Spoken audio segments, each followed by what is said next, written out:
ഇന്ന് തന്നെ ഡൗൺലോഡ് ചെയ്യൂ. കാണൂ നിങ്ങളുടെ ഫേവറേറ്റ് ഷോസ്. ദത്തെടുത്ത കൊച്ചിന്റെ പേരിൽ എഴുതി വെച്ച ആ വിൽപത്രം, അതിനെക്കുറിച്ച് ഞാൻ ശ്രദ്ധിക്കാതെ പോയി. ഇനി ഒരു വഴിയേ ഉള്ളൂ, ഗോകുലിന്റെ സഹായം. ഏത് വഴിയിലൂടെ ആയാലും അത് കിട്ടിയേ തീരൂ. അവര് ഒരു സൈന്യമായിട്ട് മാറും. അവരെ തോപ്പിക്കാൻ പിന്നെ പറ്റില്ല. അല്ല, നമ്മൾ എന്തെങ്കിലും കാര്യമായി ചെയ്തില്ലെങ്കിൽ പിടിച്ചു നിൽക്കാൻ പറ്റില്ല. വളരെ തന്ത്രപരമായിട്ട് ചില കാര്യങ്ങൾ ചെയ്യണം. ഗോകുലിന്റെ വീട്ടിലും സച്ചിയുടെ വീട്ടിലും പ്രശ്നങ്ങൾ ഉണ്ടാവണം. എല്ലാവരും തമ്മിലടുപ്പിക്കണം. കേസിൽ നമുക്ക് അനുകൂലമായിട്ട് സാക്ഷി പറയാൻ ആ സന്ദീപിനെ ഉപയോഗിച്ചൂടെ? പിന്നെ ഞാൻ എന്തിനാ അവനെ പിടിച്ചോണ്ട് വരാൻ പറഞ്ഞെന്നാ മൂർത്തി കരുതിയത്? അവനുള്ള സ്നേഹം കൊണ്ടാണെന്നോ? ഒരിക്കലും അല്ല. വലിയ പെരുന്നാളിന് അവനെ ഞാൻ വെട്ടാൻ നിർത്തിയേക്കുവാ. അഡ്വക്കേറ്റ് ശബരീഷ. എന്താ വക്കീലേ? സത്യാണോ ഇത്? ശരി, ഞാൻ നോക്കിക്കോളാം. എന്താ മാഡം, എന്തു പറ്റി? കോടതി പുതിയ അഡ്വക്കേറ്റ് കമ്മീഷനെ നിയമിച്ചു. ആരാ പുതിയ അഡ്വക്കേറ്റ് കമ്മീഷൻ?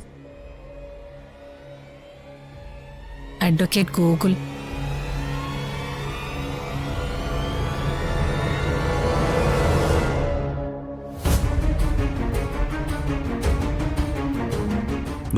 ഞാൻ ഇറങ്ങ. എന്താ നേരത്തെ? എനിക്ക് തന്നോടൊരു പ്രധാനപ്പെട്ട കാര്യം പറയാനുണ്ട്. എന്താ ഗൂഗിൾ? സച്ചിയുടെ കേസില് അഡ്വക്കേറ്റ് കമ്മീഷണർ നിയമിച്ചിരിക്കുന്നത് എന്നെയാ. ആഹാ, ഗുഡ് ന്യൂസ് ആണല്ലോ. ആ കുടുംബത്തെ സഹായിക്കാൻ കിട്ടുന്ന നല്ലൊരു അവസരം ഇത്. അത് ഗൂഗിള് പരമാവധി പ്രയോജനപ്പെടുത്തണം. അവർക്ക് നീതി കിട്ടണം. ഞാനും ആഗ്രഹിക്കുന്നതൊക്കെ തന്നെയാ. പക്ഷേ അതത്ര എളുപ്പമല്ല. വളരെ കോംപ്ലിക്കേറ്റഡ് ആയിട്ടുള്ളൊരു കേസായത്. എന്റെ പ്രൊഫഷണൽ എത്തിക്സ് വെച്ച് ഏതെങ്കിലും ഒരു കക്ഷിയോട് ചാഞ്ഞു നിൽക്കാൻ എനിക്കാവില്ല. ഗൂഗിൾ ഒരു വശത്തേക്കും ചായണമെന്നില്ല. ആരോടും അനുകൂല സമീപനം എടുക്കണമെന്നുമില്ല. എന്റെ പരിമിതമായ അറിവ് വെച്ച് ന്യായം സച്ചിയുടെയും കുടുംബത്തിന്റെ ഭാഗത്താവാനാണ് സാധ്യത. അതെങ്ങനെ പറയാൻ കഴിയും? അവർക്കാണല്ലോ എല്ലാം നഷ്ടപ്പെട്ടെ. നഷ്ടപ്പെട്ടതൊക്കെ അവർക്ക് തന്നെ അവകാശപ്പെട്ടതായിരുന്നു എന്ന് തീർത്തങ്ങ് പറയാൻ പറ്റുമോ? അതും ശരിയാ. എന്തായാലും നിഷ്പക്ഷമായൊരു അന്വേഷണം നടക്കട്ടെ. നെല്ലും പതിരും തിരിച്ചറിയാലോ. അതെ. പുറമേ നിന്ന് എത്ര പ്രഷർ ഉണ്ടായാലും ഞാൻ ഈ അന്വേഷണത്തിൽ നിന്ന് പിന്മാറാൻ ഉദ്ദേശിക്കുന്നില്ല. ന്യായം സച്ചിയുടെയും കുടുംബത്തിന്റെയും ഭാഗത്താണെങ്കിൽ ഏതറ്റം വരെയും പോരാടി അവർക്ക് അവകാശപ്പെട്ടത് ഞാൻ അവർക്ക് വാങ്ങിച്ചു കൊടുത്തിരിക്കും. All the best Google. Thank you. അപ്പോ വൈകുന്നേരം കാണാം.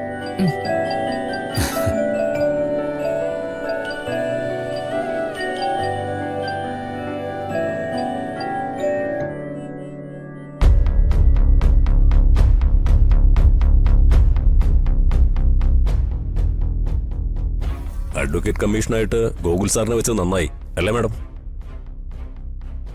അല്ല, അർച്ചന വഴി ഗോകുൽ സാറിനെ നമുക്ക് സ്വാധീനിക്കാൻ കഴിയും. മാഡത്തിന് എന്ത് തോന്നുന്നു? അത് നടക്കുന്ന എനിക്ക് തോന്നുന്നില്ല മൂർത്തി. അതെന്താ മാഡം നടക്കാത്തത്? അർച്ചന ഇപ്പോ മാഡത്തിന്റെ സ്വന്തം ആളല്ലേ? അവൾ വഴി ഒന്ന് ശ്രമിച്ചുകൂടെ? ഗോകുലിന്റെ സ്വഭാവം മൂർത്തിക്ക് അറിയില്ല. ജോലിയുടെ കാര്യത്തിൽ ആരോടും ഒരു കോംപ്രമൈസിനും അയാൾ തയ്യാറാവില്ല. ആരുടെ മുന്നിൽ തല കുനിക്കില്ല. സ്വന്തം ഭാര്യയുടെ അഭിപ്രായം പോലും അംഗീകരിക്കുകയില്ല. അല്ല, അഡ്വക്കേറ്റ് കമ്മീഷൻ റിപ്പോർട്ട് നമുക്കെതിരായാൽ അത് പ്രശ്നമാകും അല്ലേ മാഡം? അത് തന്നെ ഞാനും ആലോചിക്കുന്നേ.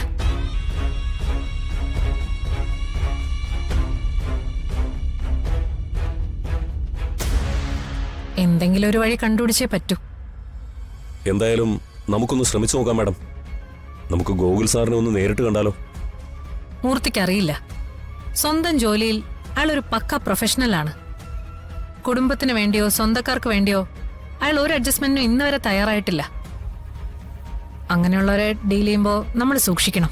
ഗോകുൽ സാറിനെ പ്രത്യേകിച്ച് സൂക്ഷിക്കണം. കാരണം സച്ചിയുമായി അയാൾക്ക് നല്ല ബന്ധമുണ്ട്. അർച്ചന അയാളുടെ കൂടെയുണ്ട്. അതും എന്നെ ഭയപ്പെടുത്തുന്ന ഒരു കാര്യം തന്നെയാ. പക്ഷേ നേരിട്ടേ പറ്റൂ. എങ്ങനെയെങ്കിലും ഗോകുലിനെ തളയ്ക്കണം. നമ്മുടെ വഴിക്ക് കൊണ്ടുവരികയും വേണം. അഡ്വക്കേറ്റ് കമ്മീഷൻ റിപ്പോർട്ട് അനുകൂലമായില്ലെങ്കിൽ എല്ലാം കൈവിട്ടു പോവും. എന്ന് പറഞ്ഞാൽ സച്ചിയുടെ കൂടെ നടക്കുന്ന വക്കീലുണ്ടല്ലോ, കാഞ്ഞ ബുദ്ധിയാ അവക്ക്. ഇപ്പൊ എനിക്കെതിരെ സച്ചി കൊടുത്ത ക്രിമിനൽ കേസ് പോലും ജനിച്ചത് അവളുടെ ബുദ്ധിയിലാ. നേരത്തെ എനിക്കെതിരെ ഉണ്ടായിരുന്ന സിവിൽ കേസും ഇതും കൂടി കൂട്ടിക്കെട്ടി കേസ് ജയിക്കാൻ അവക്ക് സാധിക്കും. അങ്ങനെ സംഭവിച്ച നെല്ലിശ്ശേരിയിലെ സേതുമാധവന്റെ കയ്യിൽ നിന്ന് പിടിച്ചെടുത്തതെല്ലാം തിരിച്ചു കൊടുക്കേണ്ടി വരും. അവന്തിക അസോസിയേറ്റ്സിന്റെ അടിവേരിളകും. എല്ലാം കൈവിട്ടു പോയാ പിന്നെ അവന്തികയുടെ അവസ്ഥ എന്തായിരിക്കും അറിയോ മൂർത്തിക്ക്? സേതുമാധവന്റെ മക്കളും മരുമക്കളും വന്ന് എന്നെ ഇവിടുന്ന് പിടിച്ചിറക്കി വിടും. സമ്പത്ത് കൈക്കലാക്കും. കയ്യിൽ കാൽ കാശില്ലാതെ ഞാൻ തെരുവിൽ നിൽക്കേണ്ടി വരും.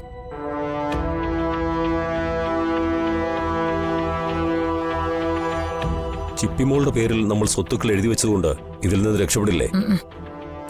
കോടതി വിധി നമുക്കെതിരെ വന്നാ പിന്നെ അതിനൊന്നും ഒരു വിലയില്ല. ഇതൊരു വല്ലാത്ത ചതിയായി പോയല്ലോ. ചതിച്ചത് സേതുമാധവനാ. ദത്തെടുത്ത കൊച്ചിന്റെ പേരിൽ എഴുതി വെച്ച ആ വിൽപത്രം, അതിനെക്കുറിച്ച് ഞാൻ ശ്രദ്ധിക്കാതെ പോയി. ഇനി ഒരു വഴിയേ ഉള്ളൂ, ഗോകുലിന്റെ സഹായം. ഏത് വഴിയിലൂടെ ആയാലും അത് കിട്ടിയേ തീരൂ.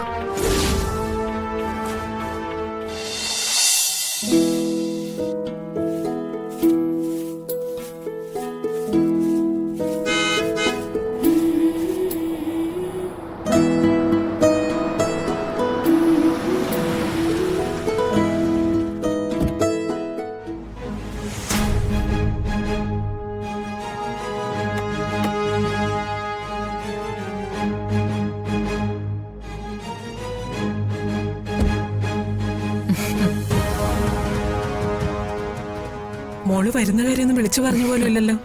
രാവിലെ ഓഫീസിൽ പോകാൻ ഇറങ്ങിയതാ. അപ്പൊ തോന്നി ഇവിടെ ഒന്ന് കയറിയിട്ട് പോവാന്ന്. അത് നന്നായി. മോള് വാ.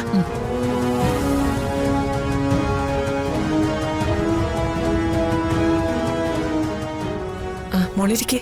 ആ, രാജീവിനിപ്പോ എങ്ങനെയുണ്ട്? ഇന്ന് ചെക്കപ്പിന് ആശുപത്രി കൊണ്ടുപോയിരിക്കുക. ഇപ്പൊ ഭേദപ്പെട്ട് വരുന്നുണ്ട്. ദാ ഇത് കുറച്ച് ഫ്രൂട്ട്സാ, രാജീവിന് കൊടുക്കാൻ വാങ്ങിച്ചതാ. അവര് വരാൻ കുറച്ചുകൂടി വൈകും. മോൾക്ക് കുടിക്കാൻ എന്തെടുക്കണ്ടേ? എന്തായാലും വേണ്ടില്ല, അമ്മ എന്ത് തന്നാലും സന്തോഷ. ഞാൻ ചായ എടുത്തിട്ട് വരാം. മോളിരിക്കേ. ആ, അപ്പൊ പിന്നെ ഞാനിവിടെ ഒറ്റയ്ക്കിരിക്കണ്ടേ? അടുക്കളയിലേക്ക് ഞാനും വരാം.